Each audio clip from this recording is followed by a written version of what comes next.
पिछले दिनों हज का मौका था, तो उस पर हमारे हाजी साहब और न्यूट्रल, जिनको उर्फ़ आम में अब हर जगह यही कहा जाता है, और फजल रहमान साहब और बाकी सलीम साफ़ी साहब, ये तीनों हज पर गए थे।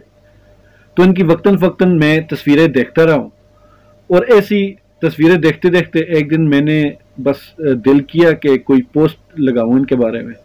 और जैसी मैंने पोस्ट लगाने के लिए 2 लाइनें लिखी, तो वो 2 लाइनें बढ़ते बढ़ते एक नज़म सी बन गई। मुझे शायरी की बिल्कुल भी समझ बूझ नहीं है, तो अब ये नज़म बनी, गज़ल बनी, शेर बना, कुछ भी मुझे नहीं पता, लेकिन जो भी बना वो मेरे दिल की आवाज़ है।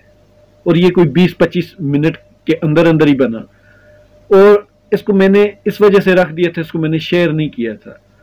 हालात भी ऐसे थे और समझ नहीं आ रही थी कि शेयर करूं नहीं करूं, लेकिन आज मैं समझता हूं कि इसको शेयर कर देना चाहिए। इसको आप एज ए मजाक लीजिएगा, ज़्यादा मतलब कि सीरियस लेने की ज़रूरत नहीं है, और ना ही इसमें किसी की तजलील की गई है।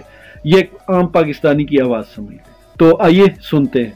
अच्छा, इसको सुनने से पहले ज़हन में यही रखिएगा कि आप उनको उसी हालत में देख रहे हैं जैसे वो हज पे थे। आखिर कुछ न कुछ तो मलाल था, आखिर कुछ न कुछ तो मलाल था, न्यूट्रल साफ़ी और मुल्ला भी नाल था। रब को भेजी थी जितनी भी अर्जियां, रब को भेजी थी हमने जितनी भी अर्जियां, रूह बेनूर उन्हीं अर्जियों का कमाल था।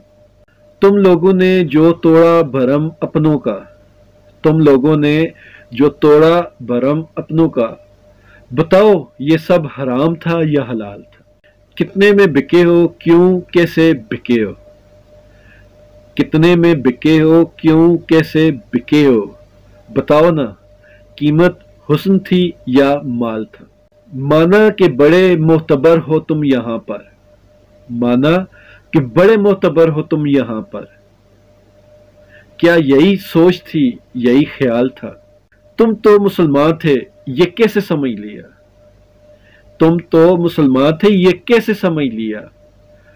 तारीख में हर अरूज को जवाल था।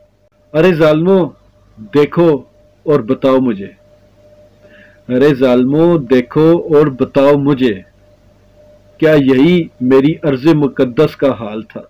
आखिर कुछ न कुछ तो मलाल था, न्यूट्रल साफ़ी और मुल्ला भी नाल था।